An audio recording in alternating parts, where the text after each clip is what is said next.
Olá, tudo bem com você? Desculpe, eu estava entrando aqui, não sei de que maneira ele desligou o celular inteiro. Aí eu tive que começar do zero.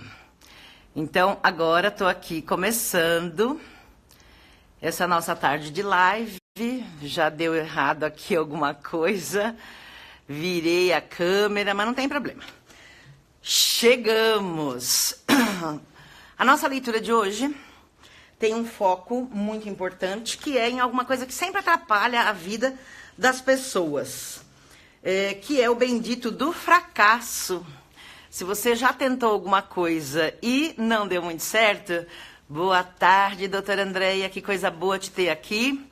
Eu já coloquei o meu celular, mas não fixou, mas agora fixou, que legal. E aí, só lembrando, hoje a gente vai falar ainda sobre o capítulo... Eliana, que coisa boa ter você aqui, boa tarde. Do livro do Tony Robbins, o capítulo 5, que a gente está, que são as mentiras do sucesso, as 7 mentiras do sucesso, que na verdade são as crenças que a gente tem e que nos atrapalham. A frase que a gente deixou na leitura de quarta-feira foi uma frase de William Shakespeare, então uma coisa muito antiga já, né? E muito atual. Olha só que interessante, né? Oi, Renata, que coisa boa ter você aqui. Parabéns, Amanda também. Ana Paula, parabéns por você estar aqui também. Ricos S.A., adoro riqueza. Seja bem-vindo. Olha só, a nossa intenção, então, é começar a leitura sempre sobre um ponto que a gente deixou na leitura anterior. E a frase do William Shakespeare é esta: nossas dúvidas são traidoras e nos fazem perder o bem que sempre poderíamos ganhar por medo de tentar. Então, se você já tentou alguma coisa e não deu certo, seja bem-vindo ao mundo dos campeões. Você vai observar com a nossa leitura de hoje e a sabedoria do Tony Robbins, aliado aos comentários e exemplos práticos da Delúcia, que na verdade só não fracassa quem nunca tentou. E quando a gente tenta e não dá certo, eu não estou falando de fracasso. Eu estou falando apenas de um resultado que não foi o melhor. Mas eu aprendi de que maneira eu não preciso fazer de novo para não errar. E aí, a gente então vai para a leitura de hoje, onde ele diz: vencedores, líderes e mestres, todos entendem que se você tentar alguma coisa e não conseguir o efeito que você quer, isso é simplesmente um resultado, um feedback. Você usa essa informação para fazer distinções mais precisas sobre o que necessita produzir para chegar aos resultados que você deseja. Então, um resultado que não é... Igor, que coisa boa ter você aqui. Regina, Marta, que legal ter você aqui também, parabéns. Veja, ele fala de um autor aqui americano que escreveu dizendo: qualquer coisa que os seres humanos tenham aprendido, eles o fizeram como consequência do processo de tentativa e erro. Veja, os humanos só aprenderam por meio de erros. Algumas vezes aprendemos com os nossos erros. Outras vezes com os erros dos outros. Pare um minuto para refletir sobre os 5 maiores, assim chamados, fracassos da sua vida. O que aprendeu com essas experiências? É provável terem sido algumas das mais valiosas lições que você teve na vida. Só lembrando que quando ele fala a respeito... Eu esqueci de botar o nosso alarme e vou colocar agora. Quando ele fala dos 5 maiores erros que a gente deve lá procurar na nossa vida, que eu tentei e não deu certo... a gente pode aprender muito com os nossos erros, eu não tenho dúvida. Mas ele diz também ali que a gente pode aprender com os erros dos outros. Como assim, Adelúcia? Veja, é muito interessante que a gente, por exemplo, não precisou inventar uma outra lâmpada. Lembram-se que na quarta-feira a gente falava sobre... eu estou tentando botar algumas horinhas, alguns minutinhos a mais, já que eu tive problemas para entrar. Botei até às 14h20. A gente falava sobre... na live de quarta-feira, sobre aquelas mentiras de tudo que acontece na nossa vida, que a gente pode entender como ser necessário para eu aprender alguma coisa. Eu falava também sobre essa crença, né, de que não há fracasso, há apenas resultados. E aí, se eu posso, na questão da lâmpada, né, ele tentou muitas vezes, né, 4.990 vezes, 99 vezes. Veja, será que eu preciso inventar outra lâmpada para eu usar? Ou eu posso aproveitar a lâmpada melhorada que o Thomas Edison indicou e investiu o tempo dele para melhorar, para aprender? Esta é a minha pergunta, considerando inclusive o que o Tony Robbins acabou de dizer no livro, que a gente pode aprender com os nossos erros, mas eu posso também aprender com os erros dos outros. E quando eu aprendo com os erros dos outros, eu não preciso partir do zero, eu posso partir de onde ele já deixou alguma coisa pronta. E eu não preciso errar mais naquele ponto que ele já errou. Isso é um sinal de sabedoria e de fazer esticar o tempo ao nosso favor. Tempo é um recurso muito curto, cada um de nós só temos as 24 horas e por isso elas precisam ser muito bem utilizadas. Porém, se eu aproveito os erros que as outras pessoas cometeram, os grandes líderes, os comunicadores por excelência, eu ganho tempo aprendendo com o que eles já aprenderam e estão ensinando nas suas bibliografias, que são muito importantes que a gente aprenda. Eu vi que tem mais pessoas aqui entrando. A Rosariagues chegou e eu fico feliz por isso, mas não dá para eu assinar. Ah, já assinei aqui. A Kátia Medeiros também já entrou, mas eu não consegui acenar, Kátia. De qualquer maneira, você já me falou um oi aqui, né? E eu te agradeço por isso. Olha só, o que é interessante. A Vanessa, que coisa boa, Vanessa, você também já está aqui, que legal. Me mandem coraçõezinhos, me mandem um oizinho. Por que é importante eu tomar a decisão de aprender coisas novas? Aprender coisas úteis, aprender coisas que outras pessoas já fizeram. Algumas pessoas, quando eu digo que tem 23 anos que eu estou trabalhando na minha excelência, nossa, Deus, demora tudo isso? Sim, quando eu quero fazer muito bem feito alguma coisa, demora mais. Mesmo assim, as oportunidades naquela época eram diferentes de hoje. Hoje pode ser muito mais rápido, né? E eu já dizia isso em alguma live anterior. Antes a gente precisava ter o tempo disponível, o valor de dinheiro disponível para investir e ficar 3 dias fora de casa, longe da família, pagando um hotel para poder aprender mais. Ou... às vezes não eram 3 dias, eram 5 dias, às vezes eram 10 dias, às vezes eram 15 dias, às vezes, como na Califórnia, eram mais que 20 dias. E ainda você tinha a viagem e a estadia. Então, antigamente, quando eu digo antigamente parece tão longe, né? Mas há 23 anos atrás, há 10 anos atrás, ainda era muito mais difícil. Porém, eu, Adelúcia, não me demorei tudo isso para entrar em ação. Eu entrei em ação com este projeto, porque, na verdade, a Adelúcia já dava aula desde os 18 anos, já era advogada, meu Deus, nem sei, há quase 20 anos. Entrar com este projeto, a Adelúcia entrou em 2004, então tem 14 anos que a Adelúcia é coach. E já obtém pequenos, grandes milagres na vida de muitas pessoas. E essa é a proposta da Adelúcia, te ensinar o que deu resultado para mim e o que já deu resultado para centenas de clientes da Adelúcia, de processo coaching, como aplicadora da PNL já desde muito tempo atrás, antes até da formação em coaching na Califórnia. Veja, vamos continuar com o que o Tony Robbins coloca pra gente nesse ponto, porque ele ainda faz há mais tempo, né? E com mais sucesso, com mais seguidores. Ele diz o seguinte sobre esse escritor que é o Fuller.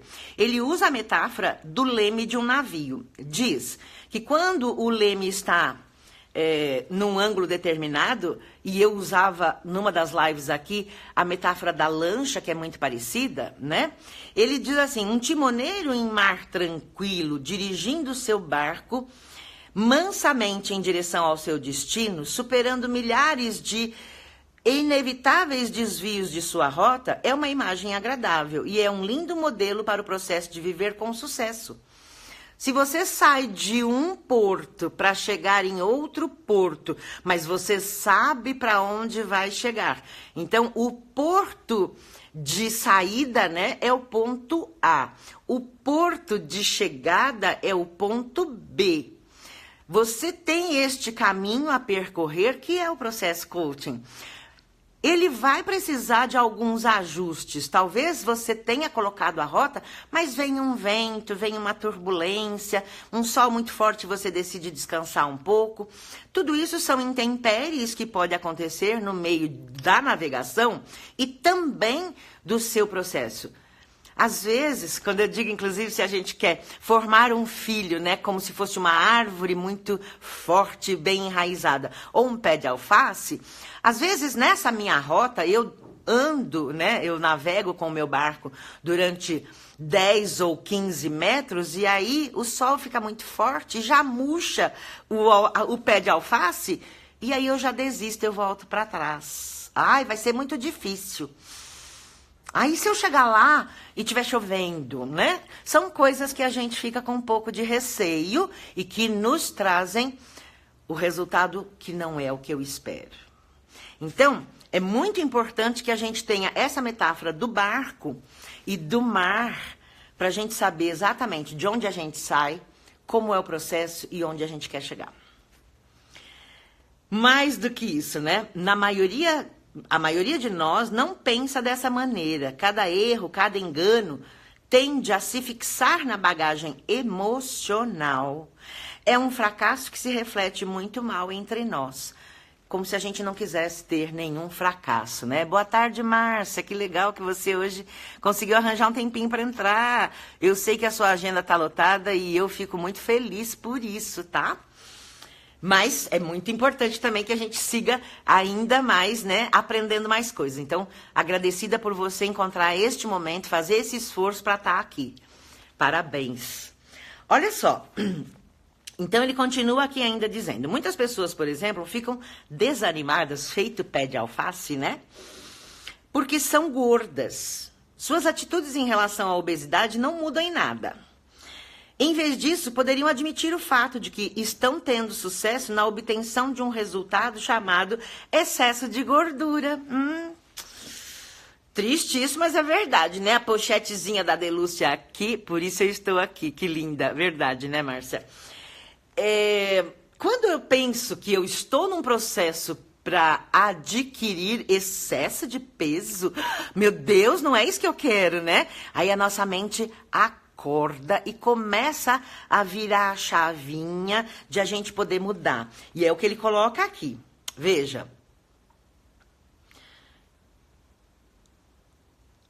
Eles poderiam pensar que estão tendo sucesso na obtenção de um resultado chamado excesso de gordura e que agora vão conseguir um novo resultado chamado ser magro. E os nossos 20 minutos já foram embora. Mas, na verdade, são 15, tá? Vamos ficar mais só um pouquinho. Olha só, ele diz o seguinte ainda, né? Conseguiriam esse novo resultado, ser magro, quando ele vira a chave e começa a praticar novas ações. Olha que interessante. Muito interessante porque aqui para mim mostra que tem tantas pessoas aqui me assistindo, mas eu consigo só ver parte delas. É muito interessante. Eu não sou muito boa nas tecnologias, como vocês já sabem, mas de qualquer maneira, quem está aqui, me dá um oi para eu ter certeza de que eu estou vendo todo mundo, por favor. E se quiser mandar coraçãozinho também, mas os coraçõezinhos não me aparecem aqui depois, tá? Ele diz o seguinte: se você não estiver certo de que ações precisas você precisa para conseguir esse resultado chamado Ser Magro, ele fala que no capítulo 10 vai tratar somente sobre isso, como de fato eu já conheço, né? E lá no grupo de WhatsApp a gente vai começar a falar sobre isso na segunda-feira. Por quê? Porque a gente está trabalhando os 4 pilares da saúde, da felicidade, né? Como se fosse uma mesa mesmo, com 4 pezinhos. E aí eu não quero uma mesa capenga, eu quero uma mesa que esteja equilibrada. E esse equilíbrio vem com a saúde física. Então, o emagrecimento, não necessariamente para ficar linda, capa de revista, também é possível, né?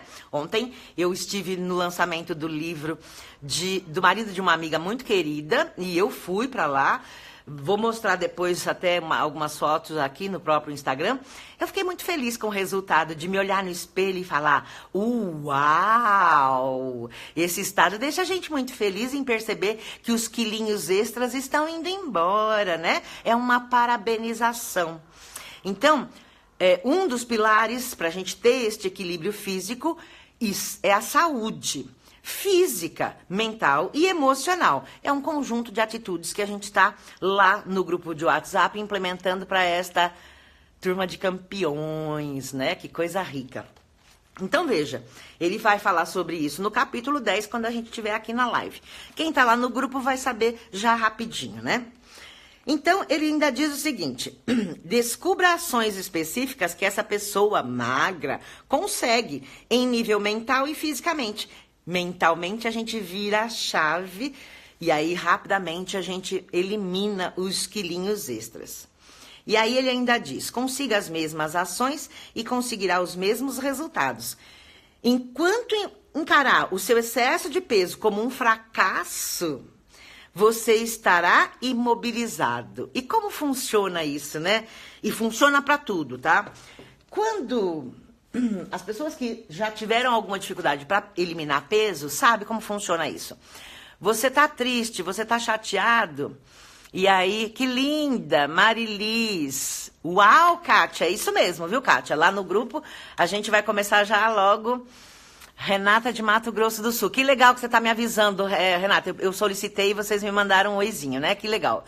Eu ainda não vou poder ler todos agora por conta do nosso tempo, mas o que eu queria dizer para vocês é assim: quem já precisou eliminar alguns excessos de quilinhos extras, já sabe que, por exemplo, o dia que você pisa na jaca, conforme as pessoas dizem, né?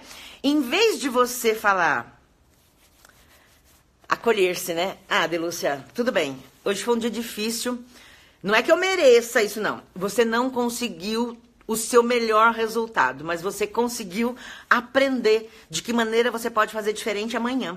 Então, em vez de a gente se acolher, o que a gente faz? A gente acaba se açoitando. Tá vendo? Como que você pode fazer? Você sabe que você quer emagrecer. E como que você, então, fica comendo biscoito Bono, panetone, coisas boas, né? O problema não é comer isso, o problema é comer o pacote todo, tá? E aí, o que acontece? Você fica com tanta raiva porque você não conseguiu se controlar, que aí você fica mais triste, mais chateada. E, é claro, começa a reclamar e se açoitar. E quando a gente reclama, a gente chama 2 vezes aquilo que a gente não quer. E aí, já que eu pisei na jaca hoje, e hoje é sexta, então daí eu piso no sábado, eu piso no domingo e retomo a dieta só na segunda-feira, né? Ou seja, um pequeno deslize num dia, como eu não me perdoei, eu acabo me açoitando, reclamando, e aí eu acabo pisando na jaca 3 dias seguidos. Quando a gente vira a chave para o emagrecimento, eu consigo fazer o emagrecimento que é muito mais poderoso, porque ele vai ser muito mais rápido e sem doer, sem sofrer. Ao contrário, no modo uau, porque é o que funciona para tudo, tá? E o modo ishi? O ishi é pisar na jaca, tá? E aí não vai funcionar. Bom, vamos continuar então. Eu acho que foi a Tami que entrou. Que linda, Tami. Saudades de você. A gente ficou de fazer uma live juntas, quero você aqui junto comigo, lembra disso? Então, vamos nos falar logo depois. Hoje minha tarde tá um pouco mais tranquila, tá? Lembrando que, pra gente terminar a live de hoje, eu preciso então continuar só uma partezinha a mais. E ele diz o seguinte, Tony Robbins, né? Ele diz o seguinte: a crença no fracasso é um modo de envenenar a mente. Quando armazenamos emoções negativas, afetamos a nossa fisiologia, nosso processo mental e nosso estado. Em vez do uau, eu fico ixi. E aí, uma das maiores limitações de grande parte das pessoas é o seu medo de fracassar, que daí eu nem tento, tá? Olha ainda. O Dr. Robert Schuller, que ensina o conceito de pensamento de possibilidade, faz uma grande pergunta. O que você tentaria fazer se soubesse que não poderia fracassar? Pense nisso. E aí eu deixo esta reflexão para que a gente possa encerrar. Eu vou marcar, inclusive, que é aqui, senão eu depois fico pensando, procurando. Hoje só, para a gente lembrar, é a live de número 43 e a de segunda-feira será a de número 44. O que eu preciso contar para vocês em relação a esta pergunta que ele deixa? O que você tentaria fazer se você soubesse que não poderia fracassar? Nesse ponto, é muito louco. Eu me lembro da doutora Elisete, tem algumas pessoas aqui muito queridas que já estiveram junto comigo e com a doutora Elisete. E ela contava uma das histórias dela, da época, né? De uma mãe que conseguiu segurar um carro com muita força, com muita energia, porque o carro ia esmagar o filho dela contra a parede. Ela tinha como pensar em fracassar. Fracassar significava perder o filho dela. E aí, ela encontrou forças, não se sabe de onde, para segurar um carro. Eu acho que era um Fusca, não me lembro. Essa imagem que eu formatei na minha mente, no meu HD, ela é muito poderosa. Para que eu possa fazer realmente o meu máximo. Quem tem filhos sabe qual é o tamanho de um amor de mãe, que às vezes atrapalha, né? Às vezes a gente passa muito a mão na cabeça, não é o melhor.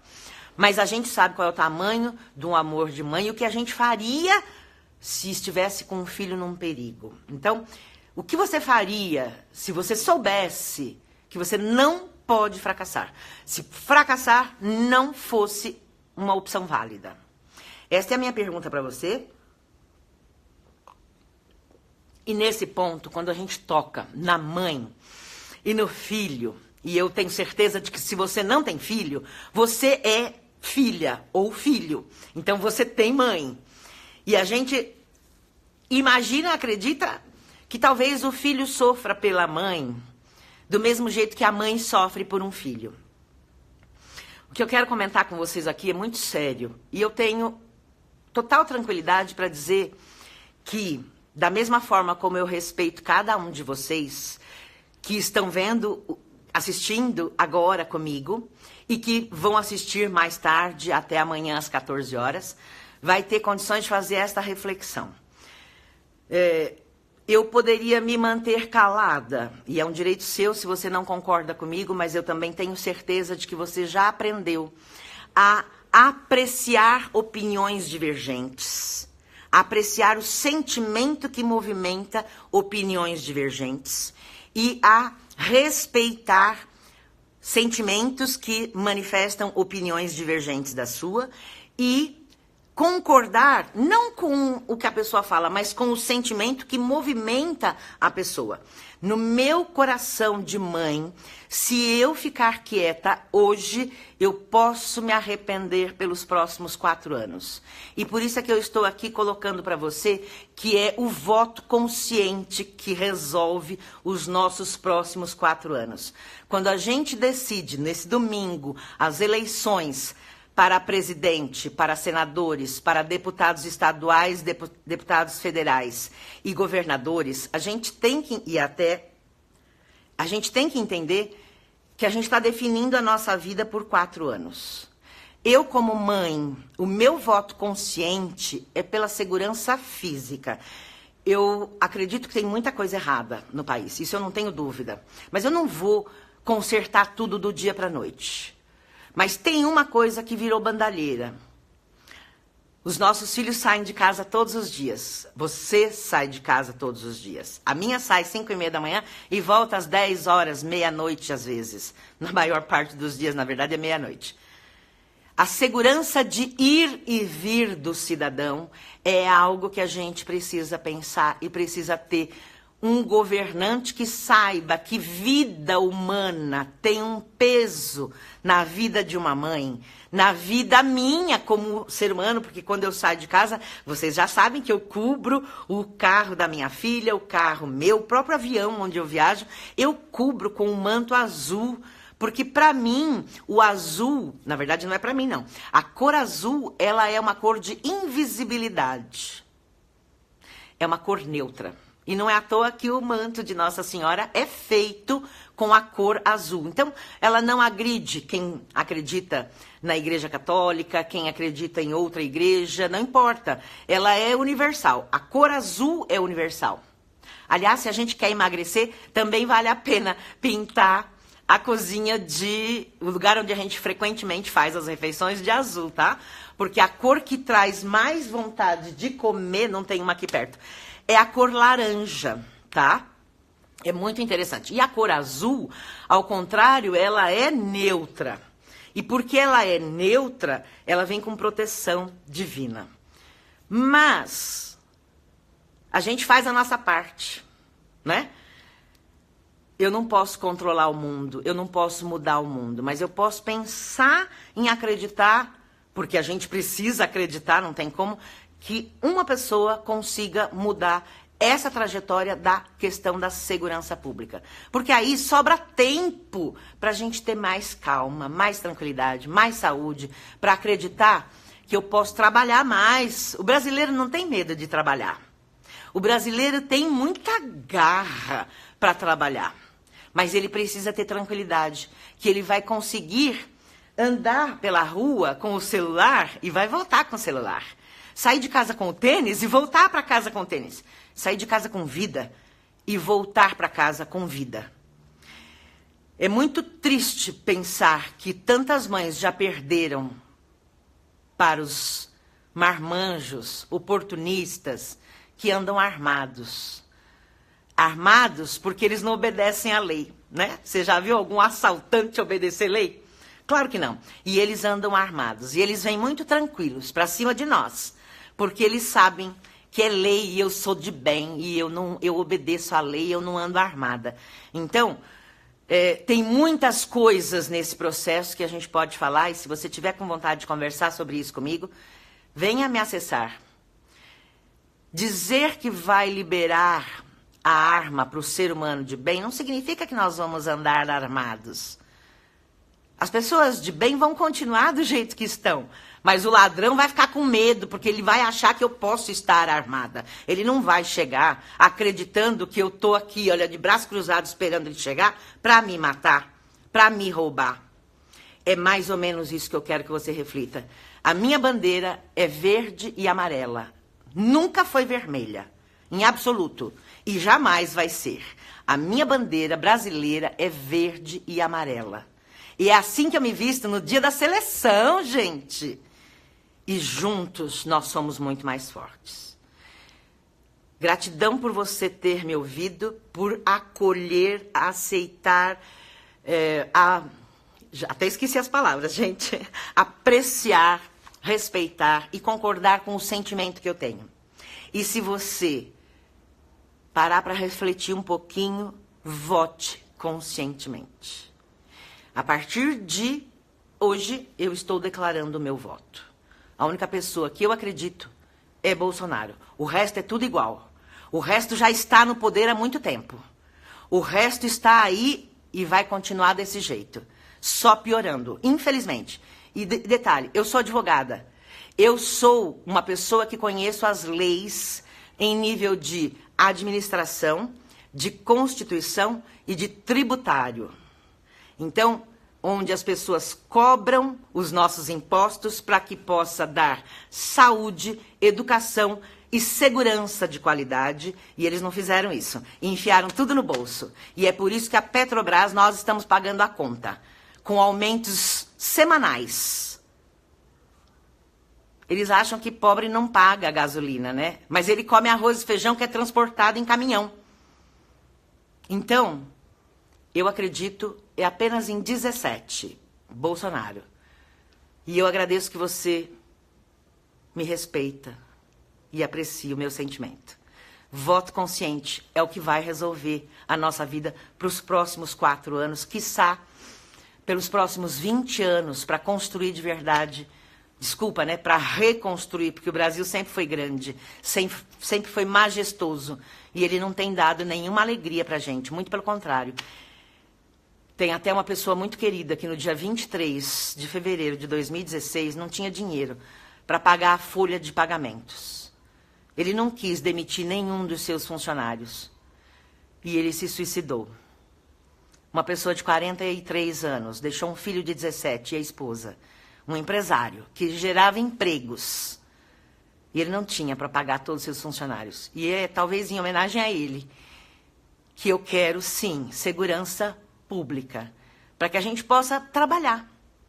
E trabalhar acreditando que o futuro vai ser melhor. Beijo grande. Eu vejo o pessoal do grupo daqui a pouco, porque eu vou gravar um vídeo para vocês, para a gente dar continuidade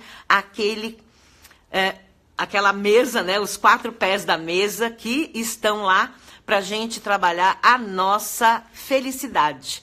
Realização pessoal, realização profissional, realização financeira e saúde, equilíbrio, que é vida. Eu sou mãe e penso no futuro do meu filho, da minha filha, na verdade, né? Do meu enteado querido, amado, na do meu marido e na de todas as pessoas de bem que estão andando no mundo. Elas merecem dignidade. Fica com Deus, um beijo grande, gratidão. Excelente final de semana de reflexão e decisão. Conto com você, um beijo grande.